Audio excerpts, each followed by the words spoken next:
السلام علیکم ناظرین، اسمارٹ نیوز میں خوش آمدید۔ شروع اللہ کے نام سے جو محمد صلی اللہ علیہ وسلم کا رب ہے، درود و سلام نازل فرمائے آپ صلی اللہ علیہ وسلم پر۔ تفہیم القرآن کی 9ویں قسط پیش کی جا رہی ہے۔ سورہ بقرہ سے متعلق زمانہ نزول اور شان نزول جاری ہے۔ چینل کو سبسکرائب کریں اور ویڈیو کو شیئر کر کے اجر و ثواب میں اپنا حصہ ڈالیں۔ ناظرین، بنی اسرائیل کی عملی زندگی میں بکثرت ایسے رسوم اور طریقے اور رواج پائے جاتے تھے جو دراصل دین نہ تھے اور جن کے لیے تورات میں کوئی ایسا ثبوت نہ تھا۔ خود انہوں نے تورات کو انسانی کلام کے ساتھ غلط ملط کر دیا تھا اور اس حد تک لفظاً یا معناً ان کی کوئی بھی دینی کتاب محفوظ نہ تھی۔ انہوں نے اپنی مرضی سے اس کی تشریح کر کے اصل دین کو مسخ کر رکھا تھا اور ظاہری مذہبیت کا محض ایک بے جان ڈھانچہ باقی تھا جس کو وہ سینہ سے لگائے ہوئے تھے۔ ان کے علماء، ان کے مشائخ، ان کے سرداران قوم اور ان کے عوام سب کی اعتقادی، اخلاقی اور عملی حالت بگڑ چکی تھی اور اپنے اس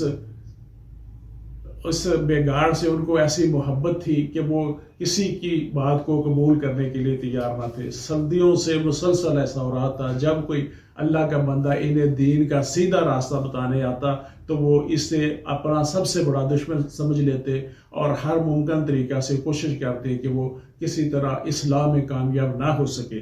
یہ لوگ حقیقت میں بگڑے ہوئے مسلمان تھے جن کے ہاں بدعتوں، فرقہ بندیوں اور دنیا پرستی کی بدولت انحطاط اس حد تک کو پہنچ چکا تھا کہ وہ اپنا اصل نام مسلم تک بھول چکے تھے۔ وہ محض یہودی بن کر رہ گئے تھے اور اللہ کے دین کو انہوں نے محض اپنی آبائی وراثت بنا کر رکھ دیا تھا۔ نبی صلی اللہ علیہ وسلم جب مدینہ پہنچے تو اللہ تعالیٰ نے آپ کو ہدایت فرمائی کہ ان کو اصل دین کی طرف دعوت دے۔ لہذا سورہ بقرہ کے ابتدائی 15-16 رکوع میں اس دعوت پہ مشتمل ہیں۔ ان میں یہودیوں کی تاریخ، ان کی اخلاقی اور مذہبی حالت پر اس طرح تنقید کی گئی ہے اور جس طرح ان کے بگڑے ہوئے مذہب اور اخلاق کی نمایاں خصوصیت کے مقابلہ میں حقیقی دین کے حصول اور پہلو پر بحث پیش کی گئی ہے۔ اس کے لیے یہ بات آئینے کی طرح واضح ہو جاتی ہے کہ ایک پیغمبر کی امت کی بگاڑ کی نوعیت کیا ہوتی ہے۔ مذہبی اور رسمی دینداری کے بارے میں حقیقی دین کس چیز کا نام ہے، دین حق کے بنیادی اصول کیا ہیں اور خدا کی نگاہ میں اصل اہمیت کن چیزوں کی ہے۔ مدینہ پہنچ کر اسلامی دعوت ایک نئے مرحلے میں داخل ہو چکی تھی۔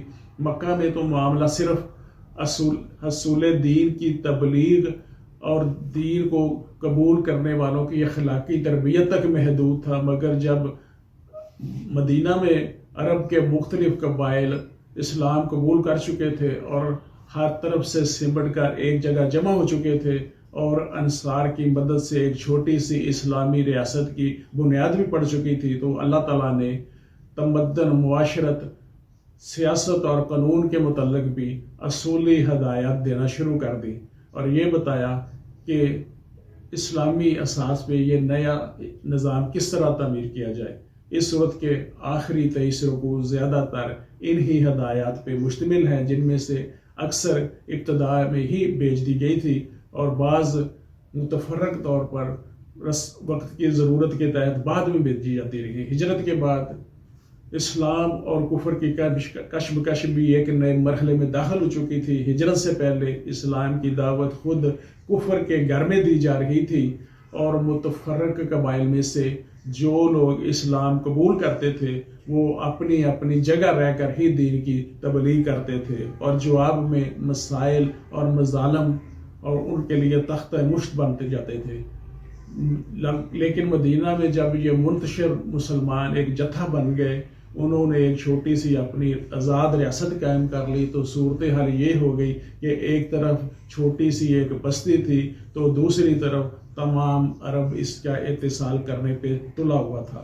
یہ تھا ناظرین تفہیم القرآن کی آج کی 9ویں قسط۔ ملتے ہیں اگلی قسط میں۔